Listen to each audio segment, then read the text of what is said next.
Hello दोस्तों, नमस्कार। Education गढ़ में आपका स्वागत है। आज दोस्तों इस वीडियो में 18 से 19 मई 2020 छत्तीसगढ़ डेली करंट अफेयर से संबंधित जितने भी महत्वपूर्ण क्वेश्चन बन सकते हैं, सारे क्वेश्चन के बारे में डिटेल से डिस्कस करेंगे और हर क्वेश्चन से संबंधित इंपॉर्टेंट फैक्ट मैं आपको बताऊंगा। तो आप वीडियो को पूरा ध्यान से देखिए। आज का पीडीएफ आप हमारे टेलीग्राम चैनल से जुड़कर डाउनलोड कर सकते हैं। टेलीग्राम चैनल का लिंक वीडियो के डिस्क्रिप्शन में दे दिया हूँ, जिसे आप हमारे टेलीग्राम चैनल से जुड़ सकते हैं। टेलीग्राम चैनल में बहुत सारे कंपटीशन एग्जाम संबंधित बुक्स का पीडीएफ अपलोड किया हूँ, तो आप हमारे टेलीग्राम चैनल से जुड़कर सारे बुक्स का पीडीएफ डाउनलोड कर सकते हैं। तो दोस्तों, लाइक गया भाड़ में, सब्सक्राइब गया तेल लेने, आप डायरेक्टली वीडियो देखिए। Chhattisgarh daily current affair session का हमारा पहला क्वेश्चन है, छत्तीसगढ़ कांग्रेस कमेटी के पूर्व उपाध्यक्ष कौन था जिनका हाल ही में निधन हो गया है? इसका सही आंसर ऑप्शन 5 चंद्रिका प्रसाद साहू। चंद्रिका साहू का हाल ही में निधन हो गया है, जो पहले छत्तीसगढ़ कांग्रेस कमेटी के उपाध्यक्ष थे। क्वेश्चन का स्पष्टीकरण देखते हैं। छत्तीसगढ़ कांग्रेस कमेटी के पूर्व उपाध्यक्ष चंद्रिका साहू का निधन हो गया है। वे पिछले 4 दिन से अस्पताल में भर्ती थे। आज ही उनका अंतिम संस्कार किया गया है। छत्तीसगढ़ कांग्रेस कमेटी के पूर्व उपाध्यक्ष श्री चंद्रिका साहू जी के निधन पर मुख्यमंत्री श्री भूपेश बघेल, स्वास्थ्य मंत्री टी.एस. सिंहदेव समेत कई दिग्गज नेताओं ने दुख व्यक्त किया। चंद्रिका प्रसाद साहू जी का अंतिम संस्कार उनके पैतृक गृह ग्राम गरियाबंद, जिला राजिम में इनका अंतिम संस्कार किया गया।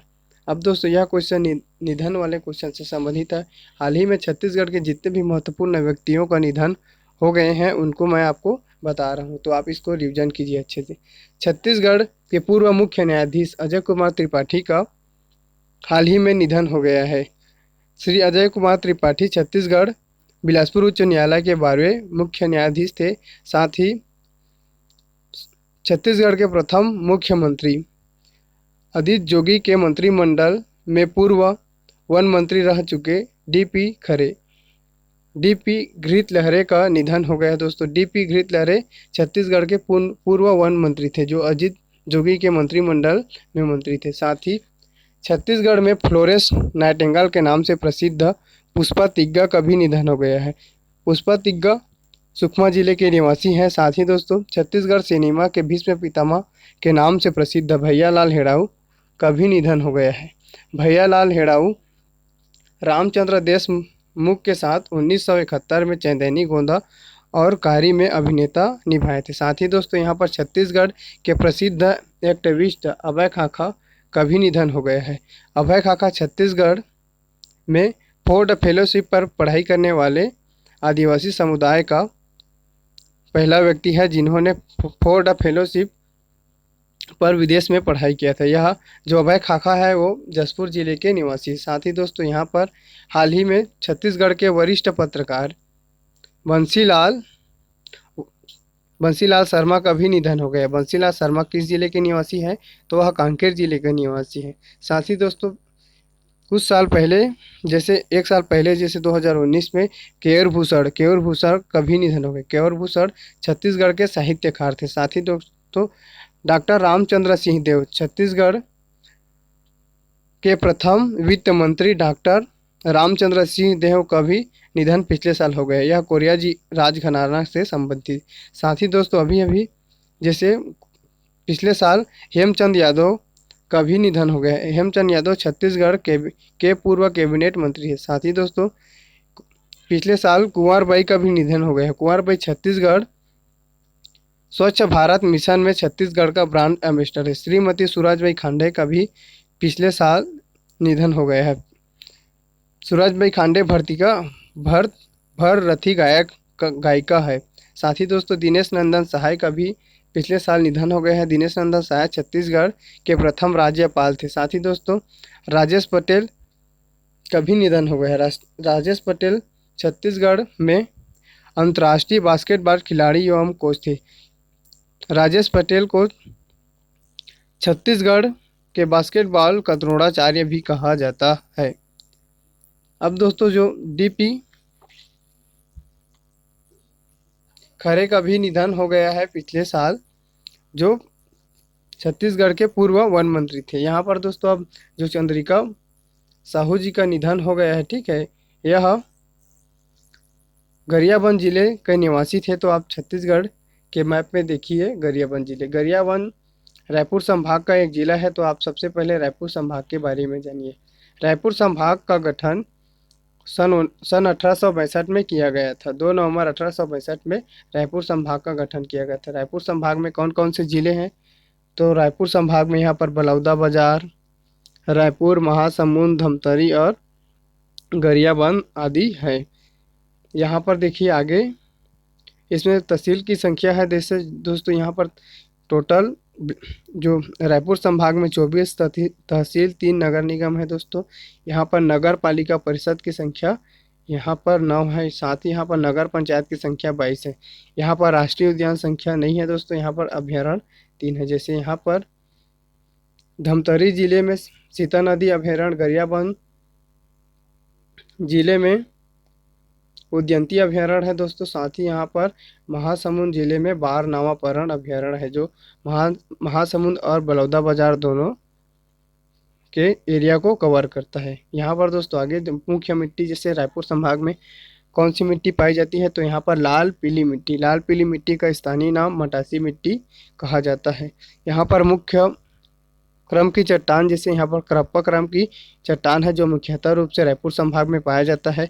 यहाँ पर खनिज जैसे चूना पत्थर, एलेक्जेंड्राइट, हीरा और सोना आदि खनिज का भी उत्खनन किया जाता है। यहाँ पर जैसे रायपुर संभाग में सौरा, भतरा, कमार, कांडरा, भुंजिया, हलबा, बिंझवार आदि जनजातियाँ निवास करती है।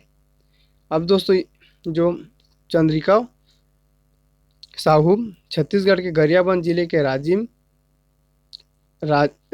के निवासी थे, ठीक है दोस्तों। तो आप राजिम के बारे में जानिए। यहाँ पर गरियाबंद जिले के बारे में देखिए, यह है गरियाबंद जिले। गरियाबंद जिले का गठन वर्ष 2012 में किया गया था। गरियाबंद जिले का जिला मुख्यालय गरियाबंद है। साथ ही दोस्तों रायपुर जिले के विभाजन कर 2012 में गरियाबंद जिले का निर्माण किया गया था। यहाँ पर दोस्तों नगर पालिका परिषद गरियाबंद है।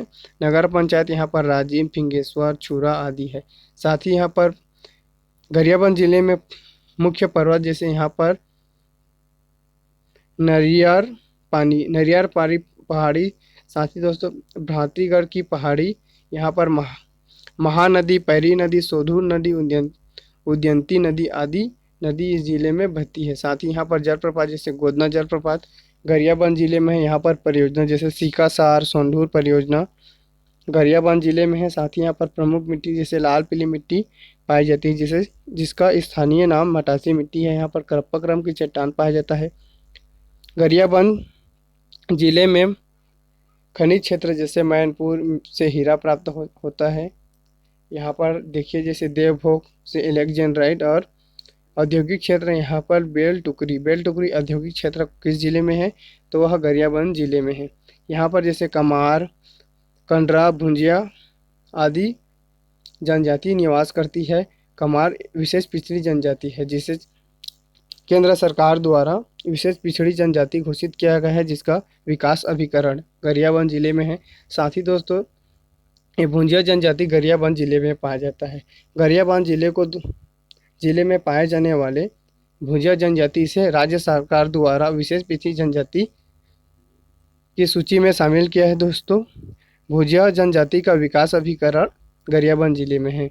यहाँ पर जैसे अभ्यारण्य है, जैसे यहाँ पर राष्ट्रीय अभ्यारण्य, यहाँ पर उदयंती अभ्यारण्य है, जिसकी स्थापना 1983 में किया गया है। यहाँ पर दोस्तों मैप में देखिए, यह है भातरीगढ़ की पहाड़ी। यहाँ से दोस्तों यहाँ से पैरी नदी का उद्गम होता है। साथ ही यहाँ पर दोस्तों नरियर पानी की पहाड़ी है। यहाँ पर दोस्तों जो राजिम है, राजिम में महानदी, पैरी नदी, सोंढूर नदी आदि नदियों का संगम है। यह छत्तीसगढ़ का प्रयाग कहा जाता है राजिम को। यहाँ पर दोस्तों जो गोदना जलप्रपात है, यह गरियाबंद जिले में है। Chhattisgarh daily current affair session का हमारा दूसरा क्वेश्चन है, हाल ही में घासीदास संग्रहालय का निर्माण कब हुआ था, जो हाल ही में चर्चा में रहा है? इसका सही आंसर ऑप्शन सेकेंड 1875 में महंत घासीदास संग्रहालय का निर्माण हुआ है, जो हाल ही में चर्चा में। अब ये चर्चा में क्यों रहा, तो अभी 18 मई को विश्व संग्रहालय दिवस मनाया गया है, जिसके कारण छत्तीसगढ़ के रायपुर में स्थित घासीदास संग्रहालय हाल ही में चर्चा में रहा। क्यों चर्चा में इसलिए रहा है क्योंकि यह जो इसका स्थापना से लेकर आज दोस्तों यह 45 वर्ष पूर्ण कर चुका है, जिसके कारण यह चर्चा में रहा। 1875 में पहली बार छत्तीसगढ़ के पहले संग्रहालय का हुआ था निर्माण। संस्कृति विभाग स्थित घासीदास संग्रहालय राजनांदगांव रियासत के राजा घासीदास के जमींदार के जमीन पर बनी है। राजा घासीदास ने उस जमीन को दान में दी थी। उसके बाद 1875 में पहली बार छत्तीसगढ़ का पहला संग्रहालय का निर्माण हुआ। आज ऐतिहासिक संग्रहालय की आयु 145 वर्ष पूर्ण हो चुका है। दरअसल जुगनू थिएटर और फिल्म सोसाइटी की ओर से बीते सीरीज की तीसरी कड़ी अंतर्राष्ट्रीय संग्रहालय दिवस के अवसर पर छत्तीसगढ़ संग्रहालय इतिहास एवं संभावनाएं विषय पर वेबिनार हुआ है, जिसमें यह जानकारी साझा की गई थी दोस्तों। इसलिए यह क्वेश्चन हमारे लिए इम्पोर्टेंट हुआ है दोस्तों। अब यह जो घासीदास संग्रहालय है यह रायपुर जिले से संबंधित है। तो आप छत्तीसगढ़ के मैप में देखिए, यह है रायपुर शहर की स्थापना करचूरी राजवंश के राजा रामचंद्र देव ने 1409 ईस्वी में इसको बसाया था दोस्तों। और इसका नामकरण अपने पुत्र ब्रह्मदेव राय के नाम पर इसका नामकरण किया गया। रायपुर जिले का गठन 2 नवंबर 1861 में किया गया था। रायपुर जिले का जिला मुख्यालय रायपुर है। रायपुर खारून नदी के किनारे बसा है। वर्तमान में छत्तीसगढ़ की राजधानी अटल नगर नवा रायपुर है, रायपुर जिले में स्थित है। 1862 में जब छत्तीसगढ़ को संभाग बनाया गया तब छत्तीसगढ़ संभाग का मुख्यालय रायपुर को बनाया गया था। 1867 में छत्तीसगढ़ का प्रथम नगर निगम रायपुर को बनाया गया। रायपुर नगर निगम छत्तीसगढ़ का सबसे प्राचीन नगर निगम है। रायपुर जिले में प्रदेश का प्रथम औद्योगिक विकास केंद्र उरला, यहाँ पर दोस्तों जो रायपुर जिले का उरला है यह छत्तीसगढ़ प्रदेश का प्रथम औद्योगिक विकास केंद्र है, जहाँ पर ड्राई पोर्ट स्थित है। साथ ही रायपुर जिले के सिरतरा में औद्योगिक विकास केंद्र है। यह दोस्तों सिरतरा है, यह भी औद्योगिक विकास केंद्र है, जो प्रदेश का सबसे बड़ा औद्योगिक विकास केंद्र है, जहाँ पर cycle complex, agro export zone आदि स्थित है। दोस्तों रायपुर जिले के भनपुरी में अपेरल पार्क, रावभाटा में मेटल पार्क आदि स्थित है। रायपुर के तिल्दा में राइस मिल कॉम्प्लेक्स तथा पाली पार्क है दोस्तों। छत्तीसगढ़ में सर्वाधिक राइस मिलें रायपुर जिले में है, परंतु राइस मिलें का सर्वाधिक संकेंद्रण धमतरी जिले में है। अटल नगर, नवा रायपुर, कुठेर भाटा और राखी गांव में James and jewellery park, special economic zone says आदि स्थित है दोस्तों। यहाँ पर प्रमुख संस्थान जैसे IT पार्क है। IT पार्क कहाँ पर है, तो ये रायपुर में स्थित है। साथ ही ट्रिपल IT भी रायपुर में स्थित है। जंगल सफारी नया रायपुर के मड़वा ग्राम में जंगल सफारी स्थित है। रायपुर जिले के परसदा में शहीद वीर नारायण सिंह अंतर्राष्ट्रीय क्रिकेट स्टेडियम है, जिसका निर्माण नागा अर्जुन कंस्ट्रक्शन हैदराबाद द्वारा किया गया था। रायपुर जिले में प्रमुख संस्थान है जैसे NIT national institute of technology Raipur में स्थित है। पंडित दीनदयाल आयुष स्वास्थ्य और चिकित्सा विश्वविद्यालय रायपुर में स्थित है। ऑल इंडिया मैनेजमेंट संस्थान एम्स रायपुर में स्थित है। भारतीय प्रबंधन संस्थान IIM रायपुर में स्थित है। साथ ही रायपुर जिले के गोल्लूर आरंग में मैथ्स विश्वविद्यालय स्थित है। आरंग को छत्तीसगढ़ में मंदिरों का शहर कहा जाता है। रायपुर जिले के ऊपरवाड़ा में पुरखैती मुक्तांगन है, जो राज्य सरकार द्वारा छत्तीसगढ़ की प्राचीन संस्कृति को सहेजे एवं दर्शाने का प्रयास किया जा रहा है। रायपुर जिले के चंदखुरी में कौशल्या माता की मंदिर है। यह भारत में एकमात्र कौशल्या माता की मंदिर है। रायपुर जिले के खारून नदी तट पर हटकेश्वर मंदिर स्थित है। आप इतना फैक्ट को याद रखिए। Chhattisgarh daily current affair session का हमारा तीसरा क्वेश्चन है, हाल ही में छत्तीसगढ़ राज्य सरकार ने लघु वनोपज इमली को दंतेवाड़ा जिले में न्यूनतम समर्थन मूल्य पर कितने क्विंटल खरीदी है? इसका सही आंसर ऑप्शन फर्स्ट है 11,000 क्विंटल। इमली को राज्य सरकार द्वारा न्यूनतम समर्थन मूल्य पर खरीदी है दंतेवाड़ा जिले में। क्वेश्चन का स्पष्टीकरण देखते हैं। वन विभाग ने खरीदी 3 करोड़ की इमली, वनवासियों को मिल रहा दोहरा लाभ। लॉकडाउन से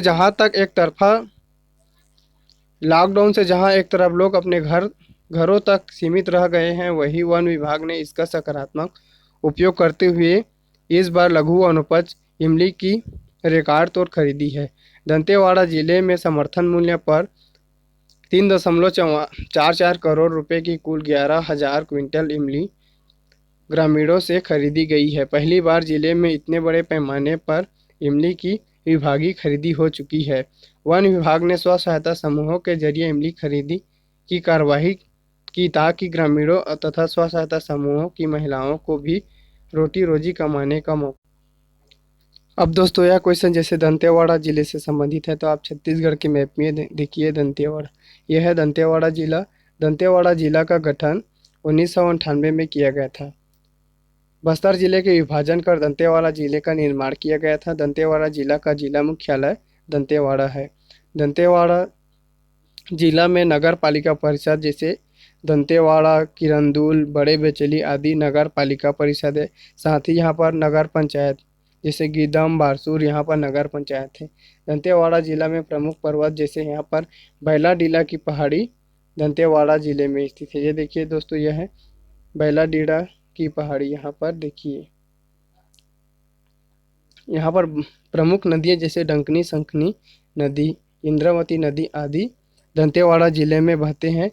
डंकनी शंखनी नदी के किनारे दंतेवाड़ा जिला बसा है। यहाँ पर जिसे जलप्रपात सप्तधारा जलप्रपात दंतेवाड़ा जिले में है। दंतेवाड़ा जिले में प्रमुख प्रकार की मिट्टी जैसे लाल रेतीली मिट्टी, लाल रेतीली मिट्टी को स्थानीय नाम इसका टिकरा मिट्टी भी कहा जाता है। लाल दोमट मिट्टी दंतेवाड़ा जिला तथा सुकमा जिले में पाया जाता है। यह बस्तर संभाग में दंतेवाड़ा जिला तथा सुकमा जिले में लाल दोमट मिट्टी पाया जाता है। यहाँ मुख्य चट्टान जैसे धरवाड़ क्रम की चट्टान पाया जाता है। यहाँ पर जैसे खनिज किरंदुल से बड़े बेचैली, बैलाडीला, दंतेवाड़ा से आदि से लाभ अयस्क प्राप्त किया जाता है। यहाँ पर इंडस्ट्री जैसे किरंदुल, बचेली, दंतेवाड़ा, एनएमडीसी जैसे national mineral development corporation limited आदि दंतेवाड़ा जिले में है। मुख्य जनजाति जैसे दंदामी, माड़िया, डोरला आदि जनजाति दंतेवाड़ा जिला में निवास करती है। विशेष यहाँ पर दोस्तों इस जिला के बारे में विशेष देखिए, बैलाडीला से लाव अयस्क को विशाखापट्टनम बंदरगाह से जापान को निर्यात किया जाता है। आगे देखिए, यह दंतेवाड़ा जिला का मैप है दोस्तों। इसमें यह बैलाडीला की पहाड़ी है। बैलाडीला की पहाड़ी की सर्वोच्च चोटी नंदीराज की चोटी है, जिसकी ऊंचाई कितनी है 1210 मीटर है। शंखनी नदी का उद्गम बैलाडीला के पहाड़ी से होता है। यहाँ पर दोस्तों जो किरंदुल से दंतेवाड़ा के मध्य जो नेशनल हाईवे है, यह नेशनल हाईवे नंबर NH 163 यह छत्तीसगढ़ में सबसे छोटी राष्ट्रीय राज्य मार्ग है, जिसकी लंबाई कितना है, तो जिसकी लंबाई 12 किलोमीटर है। Chhattisgarh daily current affair session का हमारा चौथा क्वेश्चन है, हाल ही में छत्तीसगढ़ सरकार ने धारा 144 को राज्य में कितने महीने के लिए बढ़ा दी गई है। इसका सही आंसर ऑप्शन थर्ड है, 3 महीने के लिए छत्तीसगढ़ सरकार ने धारा 144 को राज्य में बढ़ा दिया गया है। क्वेश्चन का स्पष्टीकरण देखते हैं।